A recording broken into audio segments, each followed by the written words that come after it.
Saya langsung menuju ke Bung Hermawan. Bung Hermawan, saya ingin Anda menanggapi apa yang disampaikan oleh Bung Jering tadi, bahwa sesungguhnya ada banyak rumah sakit di luar negeri, tadi disebutkan di London, California yang kosong. Meskipun yang saya dapatkan informasi tidak demikian, karena saya mendapatkan informasi langsung tidak hanya dari media, tapi juga dari kawan-kawan di sana.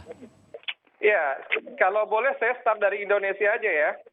Jadi sebenarnya di Indonesia ini saat ini memang terjadi kesepian ya, rumah sakit itu agak sepi sebenarnya. Pertama, karena memang setiap bulan Ramadan di Indonesia tiap tahun itu terjadi penurunan pasien. Yang kedua, di Indonesia itu saat ini memang banyak fokus karena COVID-19, sehingga orang kalau cuma punya simptom yang sederhana untuk kekhawatiran kesehatan tidak perlu berobat ke rumah sakit. Jadi juga memang di rumah sakit tertentu tidak semua rumah sakit. Karena rumah sakit rujukan COVID di dunia pun, seperti di Jerman, di Italia, di Inggris itu, pada awalnya itu memang ada rumah sakit yang rujukan juga seperti Indonesia. Tidak semua rumah sakit itu menangani COVID-19. Tetapi semakin banyak, semakin tinggi kasus per kasus, maka kapasitas rumah sakitnya dibenahi. Dan hampir semua rumah sakit di Eropa siaga untuk COVID-19. Jadi memang orang-orang dengan indikasi penyakit di luar COVID-19 lebih banyak menahan dirinya untuk tidak memeriksakan karena justru khawatir terpapar dengan adanya potensi terpapar di area publik di rumah sakit. Tetapi bukan berarti rumah sakit sepi dalam arti ketiadaan pasien. Boleh jadi sepi dari pemeriksaan untuk penyakit-penyakit lain karena orang lebih waspada, tetapi untuk COVID, penanganan COVID, hampir semua negara di dunia ini meningkatkan kapasitas layarnya untuk menangani COVID-19. Jadi bahkan peralatan seperti ventilator, monitor untuk kebutuhan ICU, termasuk alat pelindung diri, semuanya kewalahan. Karena itu bagian dari bahan pakai habis seperti APD yang tiap hari dipakai oleh tenaga kesehatan, dan tenaga kesehatan sendiri banyak menjadi korban, banyak juga yang terpapar karena kasus COVID-19. Nah, untuk itu secara kesimpulan sebenarnya di dunia ini, seluruh dunia termasuk Indonesia, rumah sakit yang ditunjuk untuk penanganan COVID-19 sebenarnya cukup kewalahan menangani COVID-19.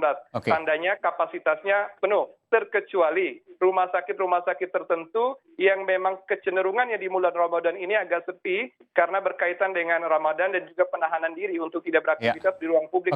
Stop sampai situ dulu Bung Hermawan, saya ingin ke Bung Jering. Bung Jering, ini banyak sekali loh pahlawan kita saat ini yang berada di garis depan, dokter, perawat, dan lain sebagainya, kewalahan menangani serbuan penyakit COVID ini yang mendadak tinggi tiba-tiba. Apakah itu kemudian Anda katakan sebagai suatu hal yang distortif? Tadi Anda menggunakan bahasa Anda tadi. Ya, oke. Pertama, saya ingin mengucapkan bela sungkawa saya. Mungkin banyak masyarakat yang mengira saya tidak simpati terhadap para tenaga medis yang gugur. Itu saya sebenarnya, saya melakukan semua apa yang saya lakukan sekarang ini justru karena saya tidak ingin para dokter tenaga medis di Indonesia itu tambah stres. Kenapa? Karena saat ini orang-orang itu seperti argumen saya sebelumnya, psikomatik itu nyata. Ketika orang dibombardir oleh informasi betapa ngerinya COVID ini membunuhmu, padahal kemungkinan sembuhnya itu gede banget. Tapi karena orang saking takutnya, mereka mikirin semua gejalanya, dan gejalanya itu sangat umum. Akhirnya orang beramai-ramai ke rumah sakit. Orang yang tidak sakit jadi sakit karena kepikiran, dan karena orang ramai-ramai ke rumah sakit, petugas medis, dokter kewalahan, dan APD itu kan harus dipakai sekali doang. Ketika mereka harus buang air, mereka harus ganti APD lain. Dan memakai APD itu 1 jam itu sudah sesak nafas. Dan saya rasa kita sepakat, jika tidak semua dokter itu mempunyai kesehatan yang prima.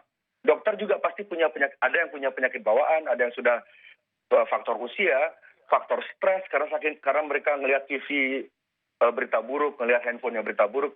Maka yang harus dihentikan sekarang adalah bagaimana menyeimbangkan informasi agar orang-orang itu punya harapan yang besar jika sebenarnya COVID ini tidak perlu ditakuti berlebihan. Kita hanya cukup melakukan adaptasi, cuci tangan, pakai masker, jaga jarak seperlunya, cukup. Orang-orang sudah Anda mengkampanyekan itu, cuci tangan, masker, jaga jarak. Tapi semua itu rekomendasi dari WHO, Bung Jering? Ya, saya mengatakan cuci tangan itu agar kenapa? Kan orang-orang sekarang, orang Indonesia suka makan pakai tanpa sendok garpu. Iya. Kalau mereka misalnya tidak higienis, tidak cuci tangan, mereka kena diare, terus mereka masuk rumah sakit, akan ada kemungkinan mereka akan dilabeli COVID. Karena sudah seperti saya bilang sebelumnya, di banyak negara-negara maju sudah ada permainan untuk menaikkan angka statistik korban COVID agar negara-negara itu lebih cepat menerima mandatory vaksin agar kita semua wajib vaksin. Itu loh. Jadi untuk mencegah agar kita tuh bisa melawan agar tidak semua orang terkena wajib vaksin. Jadi usahakan sebisa mungkin Anda itu sehat. Kalau tentang masker, saya tidak peduli apa kata WHO. Saya peduli sama TBC. TBC itu 100% airborne. Kalau masalah COVID airborne itu kan masih diperdebatkan sekali. TBC itu 100% airborne. Jadi kalau orang pakai masker itu mereka selamat dari TBC. Kalau social distancing itu menyelamatkan kalian dari panu, kurap dan penyakit-penyakit kulit lainnya. Jadi kalau Anda social distancing, Anda pakai masker itu bukan kaitan ke COVID. Kalau saya tidak mau tunduk sama apapun kata-kata WHO karena saya. Tapi Anda melakukan itu ya? Saya lakukan itu agar masyarakat tidak mudah ke rumah sakit, agar masyarakat tidak gampang ke rumah sakit. Kalau masyarakat berbondong-bondong ke rumah sakit, medis stres, medis meninggal, orang-orang pasien non-COVID yang mereka tuh memang sakit kritis karena bukan COVID, mereka akan terbengkalai, akhirnya meninggal. Kasihan. Oke. Bung Hermawan terakhir, apa yang bisa Anda sampaikan dari semua perbincangan kita pada hari ini? Baik. Pertama, ketika kita melihat fenomena kejadian COVID-19 di dunia, memang kita bisa menganalisis dari berbagai sudut pandang, termasuk sudut pandang tentang tesis konspirasi. Hanya saja, para praktisi, pakar ilmuwan di dunia ini juga tidak bergerak sendiri karena mengatasnamakan negara juga. Seluruh negara, artinya seluruh kekuasaan besar di dunia, turut berperang melawan COVID-19. Untuk itu, evidence base atau dasar bukti lapangan inilah yang mendasarkan kita pada pengambilan kebijakan, strategi dan prioritas.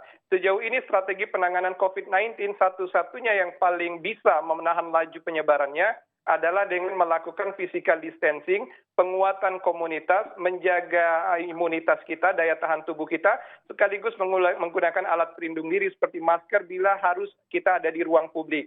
Nah, hal-hal ini yang harus kita terus budayakan, sosialisasikan, promosikan di tengah masyarakat. Yang berikutnya, kita berharap agar pemerintah kita betul-betul kompak dan bijak untuk betul-betul memperlakukan PSBB ini secara konsekuen, secara disiplin dan juga kompak di berbagai wilayah. Karena di Indonesia 34 provinsi sudah berlangsung dan seluruh Jawa sudah red zone. Untuk itu kita berharap agar pemerintah juga tidak perlu mengeluarkan kebijakan-kebijakan yang kontraproduktif.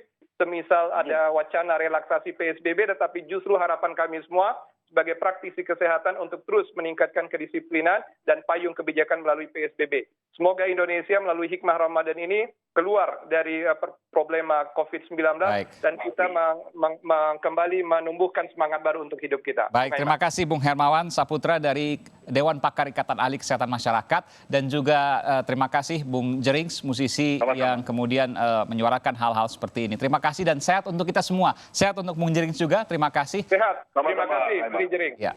Selamat malam. Oke, sama-sama Pak Dokter, terima kasih. Selamat malam.